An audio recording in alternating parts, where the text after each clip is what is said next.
A truly scary villain makes your reader's heart pound, raises the stakes, and makes the hero's victory feel earned. Today, we're breaking down exactly how to create a villain your readers will never forget. Let's dive in. But first, what does scary actually mean?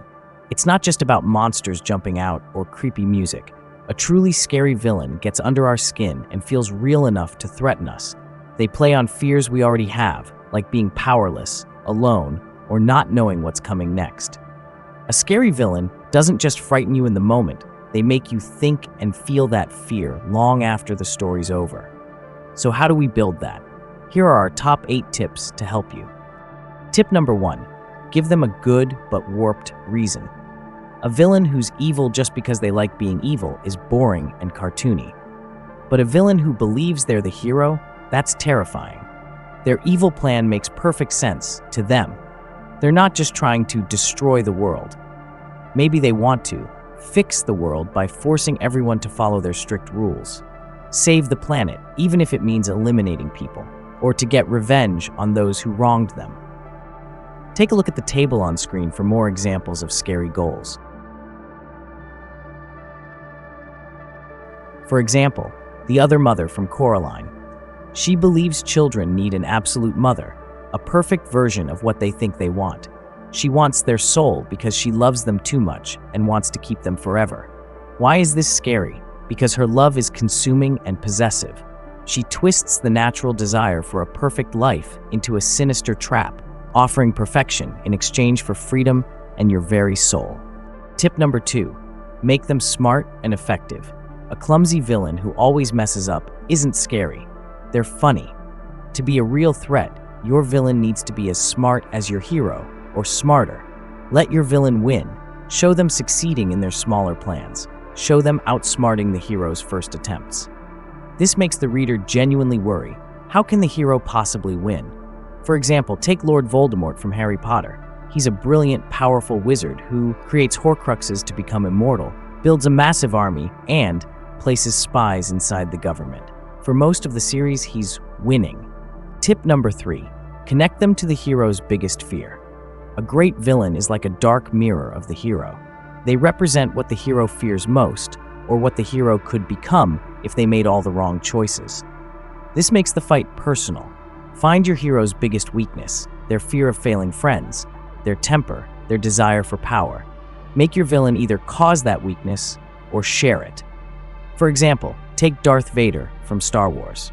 Luke Skywalker fears falling to the dark side and failing the galaxy, but he has a terrible temper and wants immediate power. Vader is revealed to be Anakin Skywalker, Luke's own father, who fell because he allowed his fear and anger to consume him. Why is this scary? The fear isn't just that Vader will kill Luke. The fear is that Vader is Luke's future. He represents the exact path of darkness and power that the hero is constantly being tempted to take. He is the terrifying proof of what happens when a good hero makes the wrong choices. Tip number 4, show, don't just tell.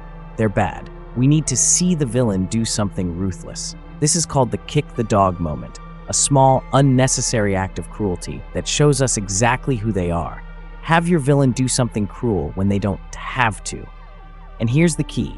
It's scarier when it's calm and calculated, not just a big explosion. Instead of saying, Mr. Blackwood was a very cruel man, you could show in a moment or scene like this. Mr. Blackwood watched a beautiful butterfly land on the windowsill. He smiled, slowly reached out, and crushed it between his thumb and forefinger. He kept smiling as he wiped the dust from his hands. A famous example is the Grand High Witch from The Witches. She views children as vermin that must be eliminated. Her defining kick the dog moment? During a calm business meeting with her coven, she forces an innocent boy, Bruno Jenkins, who had already been secretly dosed with her potion, onto the stage. With a terrifying cackle, she forces his agonizing transformation into a mouse right in front of the horrified audience, proving her magic works and showing the coven the horrible fate she has planned for every child in England. Tip number 5, make them unpredictable. We feel safe when we know the rules. Villains who break all the rules, social rules, rules of fairness, even their own rules, are deeply unsettling. You never know what they'll do next. Have your villain react in unexpected ways. Maybe they're polite and charming one second and cruel the next. Maybe they respond to a threat with a calm smile. For example, Pennywise the clown from It. He can take the form of whatever each child fears most. One moment he's a friendly clown, the next he's a giant spider, a dead brother, or a werewolf. He violates your reality. His constantly shifting nature means the heroes can never trust what they see, hear, or feel. He uses fear itself as his weapon, which is the ultimate unpredictable force. Tip number 6. Less is more. Sometimes the threat of the villain is scarier than the villain themselves. The monster you can't see is always scarier than the one you can. Show the results of your villain's actions before you show the villain. Let other characters whisper about them in fear. Build their scary reputation. When they finally appear, the reader will already be terrified. For example, in Jaws, you see the fin, the broken pier, the panic. You barely see the full shark until the end. Tip number 7. Focus on unsettling, not gross details. You don't need blood and guts. Instead, make your villain off in a way that's hard to describe. Give them a weird, memorable detail, like a quirk, such as they smile all the time, even when they're angry. For example, the child catcher from Chitty Chitty Bang Bang. His entire appearance and method. He has a long, pointed nose, wears a top hat, and skips around. He lures children with lollipops and ice cream in a high-pitched, sing-song voice. He doesn't use a weapon. He uses a giant net like he's catching butterflies. He sniffs the air to find children like a predator hunting prey. He's a safe person offering candy who is actually a trap. Tip number 7. Let the atmosphere do the work. Where your villain appears is just as important as who they are. Don't have them just show up in a spooky castle. Make them turn safe places into unsafe places. The school library, but all the books are suddenly blank. The hero's own bedroom, but the shadow in the corner is too dark. Or the local park, but all the swings are swinging by themselves in total silence. When the villain appears, describe the feeling in the air. Does it get cold? Does all the sound stop? Do all the lights flicker? This builds tension without showing anything violent. For example, the Dementors from the Harry Potter series. Dementors are terrifying because their arrival changes the entire atmosphere before you even see them.